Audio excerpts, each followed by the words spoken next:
Fala galera, tudo bem? Vamos começar mais um Revisando com questões e o nosso tema hoje é Trauma 2. Para começar, vamos falar sobre uma questão lá da UFSC de 2020. Uma ambulância do SAMU chega à emergência com uma paciente feminina, 33 anos, vítima de acidente de carro, com cinemática do trauma de alta energia. Foi relatado que a paciente encontrava-se consciente, referindo dor abdominal, apresentava taquicardia e hipotensão leves. Foi realizada a reposição de volume com ringer lactado e estabilizada a condição hemodinâmica da paciente. Assinale a alternativa correta em relação à avaliação dessa paciente do caso. A. No trauma abdominal contuso, o pâncreas é frequentemente acometido. B. A tomografia abdominal sem contraste é útil para avaliar lesões de órgãos sólidos como baço, fígado e rim.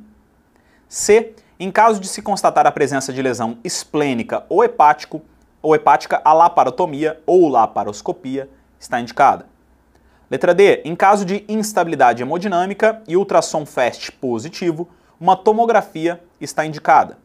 E letra E. No trauma contuso abdominal, o baço e o fígado são órgãos mais acometidos, podendo ter sido a causa da instabilidade hemodinâmica da paciente. Galera, aqui a gente tem uma questão muito interessante lá da UFSC que vai ajudar a gente a revisar um pouquinho mais sobre um dos temas mais importantes que a gente tem dentro de trauma 2, que é o trauma abdominal. Para você ter uma ideia, trauma abdominal só perde incidência de questões para atendimento inicial ao politraumatizado, quando a gente fala de trauma, que é um dos assuntos mais prevalentes de cirurgia nas provas. Portanto, não dá para sair daqui sem saber. Para começar a responder essa nossa questão, vamos ver o que brilha aos nossos olhos, o que a gente consegue garimpar do nosso enunciado. A gente tem uma paciente traumatizada, já estabilizada após o início ali da ressuscitação com ringer lactato, e os caras pedem para a gente julgar as alternativas. E é isso que a gente vai fazer, começando pela letra A. No trauma abdominal contuso, o pâncreas é frequentemente acometido. Galera, a gente sabe que essa aqui está errada. O pâncreas ele pode sim ser acometido no trauma abdominal fechado, mas a gente sabe que os órgãos mais afetados nesse tipo de trauma são o baço primeiro e depois o fígado. O pâncreas dificilmente vai ser acometido no trauma abdominal fechado e a gente nunca vai pensar nele como principal opção. E é por isso que, por exemplo, a gente já consegue partir lá para a alternativa E, que diz que no trauma contuso abdominal, o baço e o fígado são os órgãos mais acometidos, podendo ter sido a causa da instabilidade hemodinâmica dessa paciente, o que está perfeito. Foi o que a gente acabou de falar na alternativa A. Os pacientes com trauma abdominal fechado, a prevalência de lesão dos órgãos é primeiro baço, depois fígado. E por isso a alternativa E está correta. Mas nem por isso, vamos deixar de falar das outras alternativas. Na alternativa B ele diz que a tomografia abdominal sem contraste é útil para avaliação de lesão de órgãos sólidos, como baço, fígado e rim. Galera, essa aqui está errada e presta bastante atenção. Aqui no enunciado ele falou sobre a tomografia sem contraste. A tomografia ela é sim o exame de escolha para avaliação dos pacientes que têm estabilidade hemodinâmica no trauma, só que é a tomografia com contraste. A tomografia sem contraste ela só vai ser utilizada naqueles pacientes que têm contraindicações para a realização do contraste, porque o contraste é muito importante para a gente conseguir avaliar as lesões vasculares nesses órgãos. Portanto, essa alternativa está incorreta. Na alternativa C, em caso de se constatar a presença de lesão esplênica ou hepática, a laparotomia ou laparoscopia está indicada. Aqui, outra alternativa errada. Isso porque a gente sabe que, atualmente, as lesões de fígado e baço cada vez mais têm sido tratadas de forma não operatória. Os traumas de baço e de fígado, em que a gente tem estabilidade hemodinâmica, até mesmo lesões um pouquinho mais graves podem ser tratadas de forma não cirúrgica, por exemplo, com processo de arteriografia e embolização, sem fazer, por exemplo, uma esplenectomia total no nosso paciente. Isso evita complicações potenciais desses procedimentos mais agressivos e, ao mesmo tempo, consegue controlar o nosso paciente. Portanto, sempre a gente vai pensar hoje em dia em fazer tratamento não operatório em pacientes com lesão de fígado e de baço no trauma abdominal fechado com estabilidade hemodinâmica. Por fim, a alternativa D, em caso de instabilidade hemodinâmica e ultrassom FAST positivo, uma tomografia está indicada. Galera, aqui outra ótima oportunidade para a gente poder relembrar sobre um tópico que cai bastante nas provas. Paciente com trauma abdominal fechado e instabilidade hemodinâmica, ainda mais com FAST positivo, ele tem indicação de faca, é indicação de laparotomia exploradora. Para a gente fazer a TC, é necessário uma estabilidade hemodinâmica, portanto, essa alternativa está errada. Esse paciente já teria indicação para fazer uma laparotomia exploradora. Portanto, se a gente for julgar as alternativas, a correta é sim a letra E, que no trauma abdominal contuso, o baço e o fígado são os órgãos mais acometidos e provavelmente eram uma das origens dessa instabilidade inicial da nossa paciente. E qual o CCQ que a gente consegue tirar daqui? O baço e o fígado são os principais órgãos lesionados no trauma abdominal fechado. Partindo para a nossa questão 2, da UFMA, lá de 2021, quentinha, e essas questões da UFMA são terríveis, gigantescas. O traumatismo abdominal penetrante destaca-se como uma das causas mais comuns de cirurgias em situações de urgência e emergência. Em relação ao trauma abdominal penetrante, marque V para verdadeiro e F para falso. Primeira, o tratamento não operatório do traumatismo abdominal pode ser aplicado nos pacientes com trauma abdominal contuso e em algumas situações específicas de trauma abdominal penetrante. Segunda, os ferimentos na parede abdominal anterior provocados por arma branca apresentam menor risco de lesão viscerais que os ferimentos em região lombar e flancos. Terceira, o controle da contaminação intraperitoneal provocada pela lesão de vísceras ocas tem prioridade em relação ao controle do sangramento e da hemorragia na abordagem dos pacientes com trauma abdominal penetrante devido ao iminente risco de sepse e mortalidade tardia. E a última, a presença de múltiplas lesões com desvascularização em segmento do intestino grosso, no cólon, deve ser manejada com colectomia parcial em vez da simples sutura das lesões, devido ao risco de isquemia, necrose, deiscência e infecção pós-operatória. As alternativas que a gente vai ter, a gente tem que na letra A, falso, verdadeiro, B, verdadeiro, falso, falso, C, verdadeiro, verdadeiro, falso, verdadeiro, e letra D, verdadeiro, falso, falso, verdadeiro. Galera, essa é uma questão clássica lá da UFMA que traz para você julgar itens como verdadeiros ou falsos. Apesar de ser uma questão relativamente fácil, 1/4 das pessoas acabou errando essa questão na nossa plataforma. Isso acontece porque esse esquema de verdadeiro ou falso, apesar de pode ser utilizado, por exemplo, por você para otimizar seu tempo, para facilitar a resolução de algumas questões, ele pode sim, algumas vezes, confundir alguns candidatos. E aí você acaba errando uma questão que é relativamente fácil. Portanto, sempre presta bastante atenção e vamos julgar as nossas afirmações, já que o enunciado não trouxe nada de importante para a gente. Começando pela primeira. O tratamento não operatório do traumatismo abdominal pode ser aplicado nos pacientes com trauma abdominal contuso em algumas situações específicas no trauma abdominal penetrante. Galera, isso aqui está correto. A gente sabe que no trauma abdominal contuso, cada vez mais a gente tem optado pelo tratamento não operatório nos pacientes com traumas de fígado, de baço, quando tem estabilidade hemodinâmica. Tá certo isso, cada vez mais a gente evita a cirurgia nesses pacientes, cirurgias mais agressivas, preferindo arteriografia com embolização. No trauma abdominal penetrante, a gente também pode tratar os pacientes de forma conservadora, sem cirurgia imediata. A gente sabe que as indicações para se fazer uma cirurgia num paciente com trauma abdominal penetrante são a cirurgia de urgência, né, laparotomia de urgência, são a evisceração, a presença de instabilidade hemodinâmica e a presença de irritação peritoneal. Se o nosso paciente não tem nenhuma dessas 3 indicações, a gente pode, por exemplo, partir para a avaliação da ferida. Será que esse paciente, por exemplo, teve perfuração da cavidade abdominal por conta desse trauma? A gente pode fazer, por exemplo, a exploração digital dessa lesão. Se ele não teve a perfuração, não atravessou ali a camada muscular, esse paciente teoricamente pode ter até alta depois da sutura, porque não penetrou na cavidade.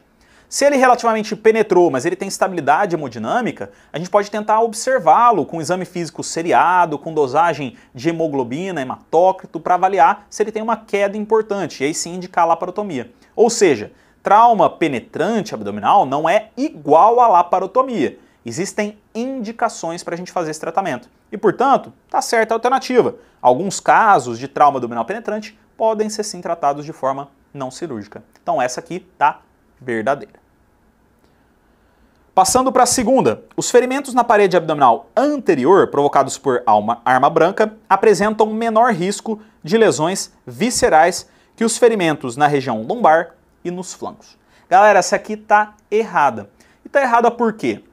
Na verdade, os traumas penetrantes na parede anterior têm uma chance maior de acometer as vísceras do que os traumas na região lombar, na região ali dos flancos. Isso porque a musculatura que a gente tem na região lombar, nos flancos, ela é muito mais volumosa do que a musculatura que a gente tem na parede anterior, que basicamente a gente vai ter ali o músculo reto abdominal ou os transversos, o oblíquo externo, o oblíquo interno. A chance do trauma abdominal penetrante atingir uma víscera nessa região anterior é muito maior do que quando acontece nos flancos, na região lombar, porque precisa atravessar muitas camadas até chegar na víscera. E é por isso que essa afirmação está incorreta. É mais fácil lesar uma víscera num trauma penetrante na parede anterior do que se a gente fizer isso na região lombar ou nos flancos. Portanto, errada, falsa. A terceira, o controle da contaminação intraperitoneal provocada pelas lesões em vísceras ocas tem prioridade em relação ao controle do sangramento e da hemorragia na abordagem dos pacientes com trauma abdominal penetrante, devido ao iminente risco de sepse e mortalidade tardia. Essa aqui, galera, é uma viagem da banca, né? Ela tá completamente falsa. O que vai matar o nosso paciente? Ele vai morrer de um choque hipovolêmico ou ele vai morrer de uma sepse tardia? Iminentemente, ele vai morrer de choque hipovolêmico. Então a primeira coisa que a gente precisa fazer nesses pacientes é controlar o sangramento, dar volume, fazer ressuscitação hemodinâmica. É lógico que o paciente que tem uma contaminação intraperitoneal, ele tem um risco de evoluir para sepse, ele tem um risco de uma mortalidade tardia, por exemplo, maior, só que o que vai matá-lo nesse momento é a perda de sangue, é o sangramento, e é por isso que a gente precisa atuar nela de forma mais imediata. E lógico, a gente vai pensar em antibiótico, talvez, ou em tratamento cirúrgico, no caso do paciente que tem algum tipo ali de contaminação. Mas não é isso que vai matá-lo primeiramente. Isso não tem prioridade em relação à estabilização hemodinâmica. E por isso está falsa a nossa afirmação. E por fim, a presença de múltiplas lesões com desvascularização em segmento do intestino grosso, cólon, deve ser manejada com colectomia parcial, em vez da simples sutura das lesões, devido ao risco de isquemia, necrose, deiscência e infecção pós-operatória. Essa aqui está correta, galera. Isso porque a gente sabe, lesões múltiplas que levam à desvascularização de uma víscera oca, ela pode levar a um processo de diminuição da chance da anastomose dar certo. Algumas vezes a gente pretende até fazer uma ressecção daquele segmento e suturar boca com boca ou até mesmo com a parede abdominal, fazendo uma ostomia. Por quê? Porque esse processo de desvascularização vai levar menos sangue à anastomose. Se eu levo menos sangue, há uma chance maior de necrose. Se eu tenho necrose nessa área, eu tenho deiscência, eu tenho contaminação da cavidade peritoneal com conteúdo fecal, e aí o paciente pode evoluir com sepse e infecção. Portanto, a gente sempre vai preferencialmente fazer uma colectomia parcial nesses pacientes que têm desvascularização, necrose, diminuição do aporte sanguíneo importante, ao invés de fazer uma anastomose primária. Por isso, está correta essa afirmação. Se a gente for passar para as alternativas, dá para ver que a alternativa correta é a letra D. Verdadeiro, falso, falso, verdadeiro. Galera, como é que a gente consegue fazer essas questões aqui de verdadeiro ou falso? Sempre vá na afirmação que você tem certeza que está errada ou correta, porque isso vai ajudar na realização. Por exemplo, se a gente soubesse que a primeira é verdadeira, a gente ficaria entre B, C e D. Se a gente soubesse que a última é verdadeira, a gente ficaria entre C e D. E aí faltaria julgar a segunda, porque a terceira entre as duas, a gente já sabe que é falsa. Então não precisaria nem ler essa alternativa, essa afirmação. Portanto, a gente vai julgando, conforme as afirmações que a gente tem certeza, qual das alternativas é mais cabível. E assim você consegue otimizar tempo e diminuir a chance de errar uma questão como essas. É assim que a gente te ajuda na Aristo a, além de saber o conteúdo, saber fazer prova. E isso, cara, otimiza o seu tempo, que é muito importante quando a gente vai fazer uma prova de residência ou de revalidação. Beleza? E qual o CCQ que a gente consegue tirar dessa questão? Saber que a conduta conservadora, não operatória, tem ganhado cada vez mais espaço no tratamento das lesões decorrentes de trauma abdominal fechado, principalmente fígado e baço. Passando agora à questão da UFRJ de 2019. Mulher de 22 anos internada no CTI após cirurgia para controle de danos por trauma hepático grave. Evolui com oligúria, hipóxia, abdômen muito distendido e aumento da pressão inspiratória. A conduta mais adequada para a paciente nesse momento é: letra A, descomprimir o abdômen. Letra B, aumentar o aporte de cristalóides. Letra C, iniciar hemodiálise. E letra D, iniciar infusão de aminas vasopressoras. Galera, aqui a gente tem uma questão da UFRJ lá de 2019 que é muito interessante e cai um conceito que é importante nas provas quando a gente fala de trauma abdominal, mas que também vai ser importante na prática clínica do cirurgião, porque é uma complicação potencialmente fatal para o nosso paciente. Vamos falar como o método da Aristo funciona em relação à construção de conhecimento, encadeamento de conhecimento. Começando, lógico, para a análise do nosso enunciado. A gente tem uma mulher jovem que foi submetida a uma cirurgia de controle de danos por um trauma grave, com uma lesão hepática grave. Ela vai para a UTI e começa a apresentar um abdômen distendido, oligúria, hipóxia e aumento da pressão inspiratória lá na ventilação mecânica. O que isso está acontecendo? Cara, não é à toa que o pessoal da banca colocou que essa paciente passou por uma cirurgia por um trauma abdominal grave. O que ela está querendo dizer para a gente? Essa paciente passou por uma cirurgia importante, teve um trauma grave, provavelmente está acontecendo alguma coisa ali dentro que está aumentando a pressão da nossa cavidade abdominal por conta do edema de alças, por conta do distendimento da cavidade abdominal, e essa paciente provavelmente deve estar evoluindo com uma síndrome compartimental abdominal, ou seja, tem um aumento da pressão dentro da cavidade abdominal associada à lesão nova de um ou mais órgãos ou sistemas.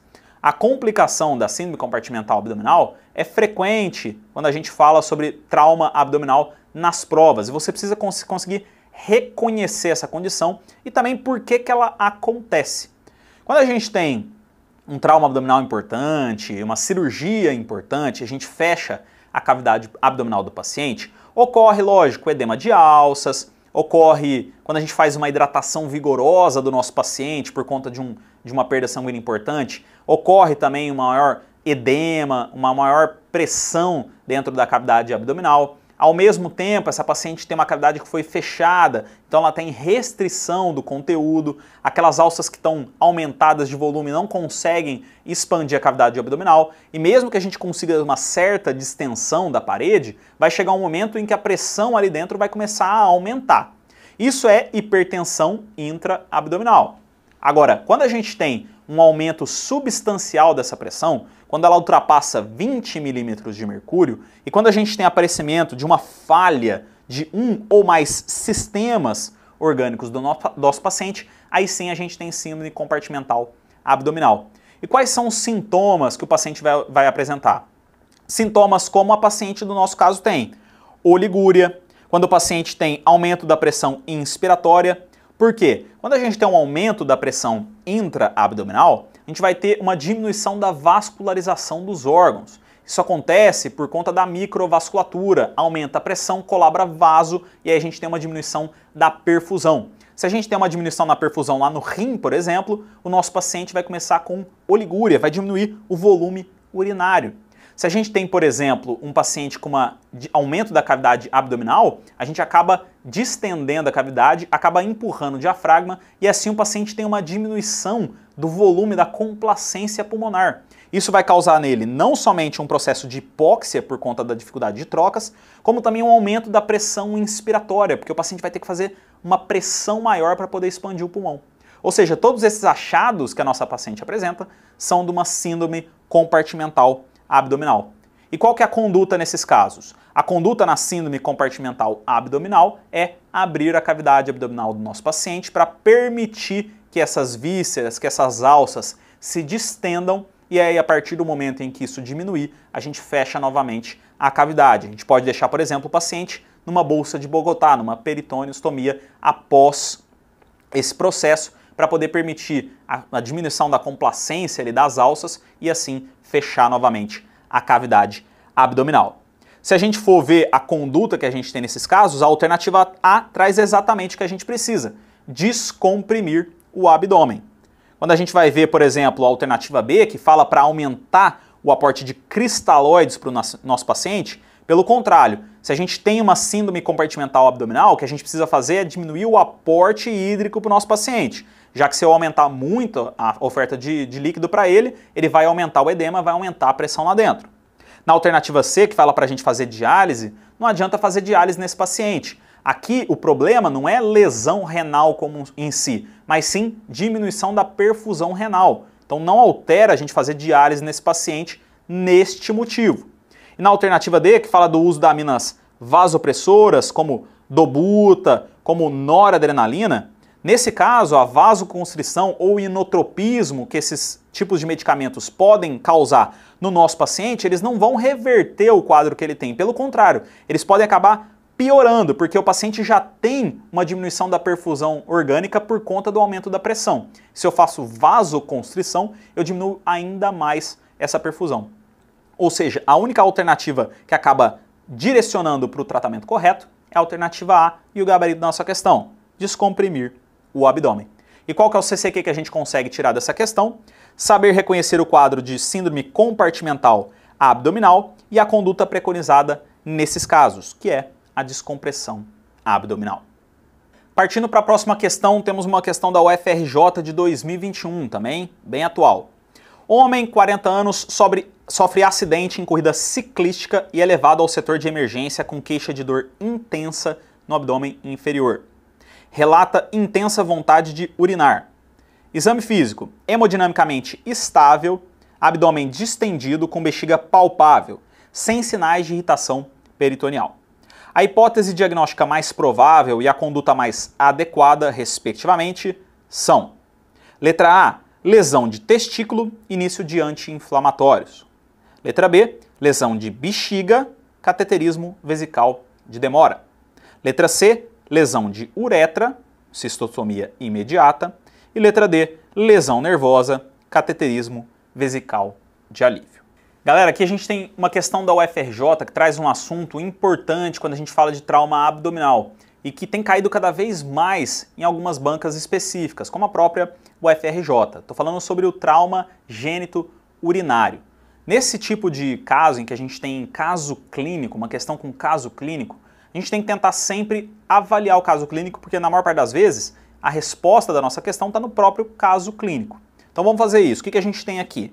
A gente tem um adulto jovem que sofreu um acidente de corrida de ciclismo e foi levado ao setor de emergência com queixa de dor intensa no abdômen inferior e uma vontade de urinar intensa. No exame ele estava estável, tinha um abdômen distendido com a palpação da bexiga ali e também sem sinais de irritação peritoneal. Quando a gente pensa num paciente com trauma em acidente ciclístico, com aquele tipo de trauma que a gente tem de queda cavaleiro, em que o paciente acaba caindo, batendo a região do períneo sobre uma estrutura rígida, a gente tem que pensar no trauma de uretra.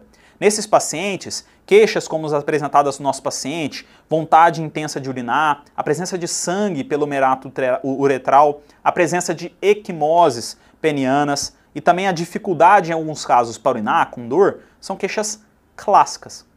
Vamos dar uma julgada nas nossas alternativas. Na letra A ele fala sobre lesão de testículo e início de anti-inflamatórios.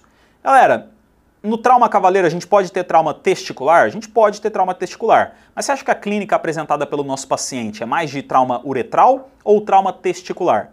Ele não fala em nenhum momento em aumento do volume do testículo, em dor no testículo. Ele fala sim em dificuldade para urinar, uma bexiga que está palpável. Quando a gente fala de dificuldade de urinar, é muito mais comum que o paciente tenha um trauma da parte urinária e, portanto, a gente vai pensar menos nessa alternativa. Na B a gente fala lesão de bexiga, cateterismo vesical de demora. Ó, esse paciente está estável e tem um bexigoma sem sinais de irritação peritoneal. É muito difícil que esse paciente tenha uma lesão da bexiga e essa bexiga esteja cheia o suficiente para ser palpada no nosso exame físico. Portanto, essa alternativa a gente não vai considerar como correta. Lá a letra C, lesão de uretra e cistostomia imediata. Essa aqui está correta. O paciente tem um trauma da uretra. Mas aí está falando aqui, ó, cistostomia imediata. Você vai me falar, poxa Jorge, por que a gente não pode fazer uma sondagem nesse paciente?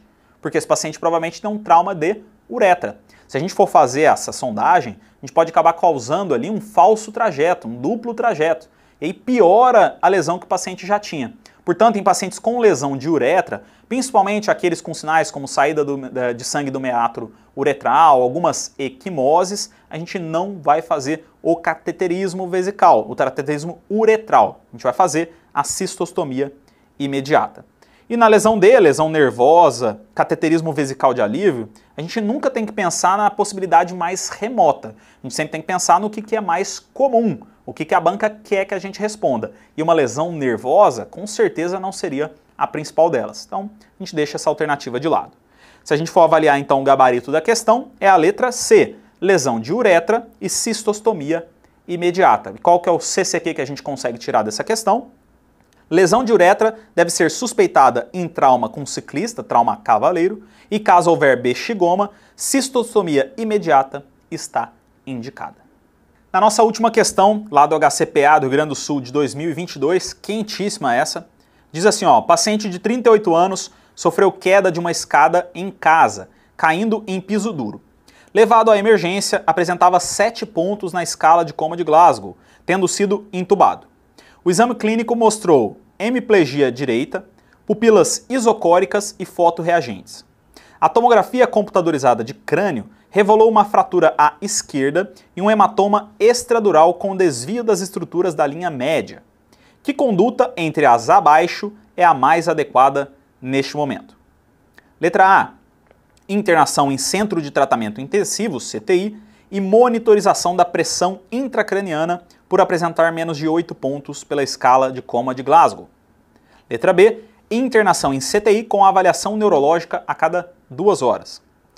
Letra C. Internação em CTI e repetição da tomografia computadorizada em 6 horas. E letra D. Encaminhamento ao centro cirúrgico para remoção do hematoma por craniotomia. Galera, agora a gente vai mudar o foco um pouco, saindo do trauma abdominal para falar da cabeça, do traumatismo crânioencefálico. Apesar de TCE não ser um top 3 quando a gente fala de trauma nas provas, cada vez mais ele tem sido cobrado, ainda mais com a avaliação de exames de imagem, que cai principalmente nas grandes de São Paulo, mas também nessas avaliações de conduta, como acontece lá no HCPA, que comumente cobra TCE. Então você precisa saber sobre esse tipo de assunto, porque ele é um assunto pequeno e na maior parte das vezes cai sempre a mesma coisa. Então vamos dar uma olhada no que a gente tem no nosso enunciado para começar a responder a questão. A banca nos mostra um paciente jovem que sofreu uma queda de escada e tinha 7 pontos na escala de coma de Glasgow, ou seja, ele tinha um TCE grave e não conseguia proteger as vias aéreas, e por isso que eles fizeram corretamente a intubação do paciente. No exame, ele apresentava uma hemiplegia à direita, pupilas isocóricas e fotorreagentes. Aqui eles não trouxeram a imagem, mas descreveram ela. Ó. Falaram que na TC tinha uma fratura craniana à esquerda e um hematoma extradural com desvio das estruturas da linha média. E aí ele pede pra gente a conduta nesse caso. Galera, quando a gente fala de TCE, os assuntos que mais caem em prova são os hematomas. O hematoma extradural e o hematoma subdural, tanto na sua parte clínica, principalmente na interpretação de exames de imagem e também quando a gente vai falar da conduta. Então a gente precisa saber um pouquinho mais sobre eles. Galera, no hematoma extradural, na maior parte das vezes, a gente vai ter um trauma do paciente na região temporoparietal, que é uma região que é mais fina no nosso crânio, mais sujeita à fratura. E quando a gente tem essa fratura, a gente tem uma lesão de um vaso que é a artéria meningia média. Quando a gente tem a lesão desse vaso, começa a extravasar sangue no espaço epidural, ou seja, entre a dura mater, que é a nossa meninge mais externa, e a calota craniana. Quando a gente faz uma TC desse paciente, o que a gente consegue observar? Vai ter de um lado a calota craniana e de outro lado a nossa dura mater. Conforme o hematoma vai acontecendo, a gente vai tendo uma expansão da dura mater. E com essa expansão, a gente começa a observar uma imagem que a gente chama de biconvexa, ou seja, um lado a calota craniana e do outro a dura mater que está sendo expandida. Nesses pacientes, a gente pode ter o que a gente chama de intervalo lúcido, que acontece quando o paciente tem uma perda momentânea da consciência no momento do trauma, ele volta à sua consciência, ele acorda, recupera as suas funções e ele depois de algumas horas, minutos ou horas, ele tem uma diminuição importante da sua função cognitiva, do estado cognitivo dele e acaba evoluindo até mesmo com coma. Esse é o momento básico, é uma definição básica que a gente tem de intervalo lúcido, que é muito mais comum na parte do hematoma extradural e vai ser cobrado muitas vezes na sua prova por ser uma forma de te direcionar para esse diagnóstico. Então presta atenção. Nesses pacientes em que a gente tem uma diminuição importante da função cognitiva, do status neurológico, eles já provavelmente têm um desvio da linha média, como aconteceu no nosso paciente. E aí não tem muito o que a gente fazer. Se a gente então atuar com uma descompressão do crânio, provavelmente esse paciente vai evoluir com uma deterioração importante do estado neurológico e pode até ter uma morte encefálica depois. Portanto, é necessário atuar com uma craniotomia nesses pacientes. Se a gente for falar rapidamente do hematoma subdural, para poder relembrar um pouquinho sobre ele já é diferente. Ele vai acontecer por conta de traumatismo de algumas veias ponte que a gente tem lá no espaço entre a dura mater e a aracnoide. Esses pacientes, ao contrário do que acontece lá, no caso do hematoma extradural, o sangue ele vai se acumular de uma forma diferente. Como a gente tem duas membranas que são ali flastas ou flexíveis até certo ponto, o sangramento ele vai começar a se depositar ali perto da calota craniana. Ele expande a dura mater e faz o formato da calota craniana. E em chance que ele vai ter um formato de uma imagem em C ou uma imagem em crescente. E é aí que a gente consegue diagnosticar o hematoma subdural. Esse hematoma ele é até mais comum que o extradural na nossa prática clínica, ele muitas vezes é mais perigoso, mas ele cai menos em prova porque o intervalo lúcido é algo clássico do extradural e muitas vezes vai ser cobrado porque te chama a atenção. Vai lembrar, muitas vezes, principalmente as grandes de São Paulo, vão te fornecer imagem para interpretar. Então essa parte do biconvexa para o extradural e o hematoma em crescente para o subdural vai te ajudar também a fazer questão de prova. Mas muitas vezes você não precisaria nem saber a imagem. Se você lesse o enunciado, ia ver a descrição de um intervalo lúcido e provavelmente já ia te direcionar por hematoma extradural. Mas voltando para as nossas alternativas, vamos dar uma olhada aí, então. O paciente tem indicação de encaminhamento ao centro cirúrgico para remoção do hematoma por craniotomia, porque ele já tem sintomas neurológicos importantes e desvio da linha média. Portanto, o gabarito é a letra D. E qual que é o CCQ que a gente pode tirar dessa questão? Paciente com hematoma extradural e desvio de linha média tem indicação de craniotomia para descompressão. É isso aí, galera. Era isso que a gente tinha para falar para vocês sobre trauma 2. Aqui a gente trouxe principalmente questões sobre trauma abdominal, que é algo mais prevalente, mas também questões sobre TCE. Se você fizer a nossa revisão inteligente, fizer uma revisão importante desses temas, eu tenho certeza que você vai sair na frente de muita gente e vai conseguir atingir o seu objetivo lá no final da sua preparação. Beleza? A gente se vê mais. Um abraço!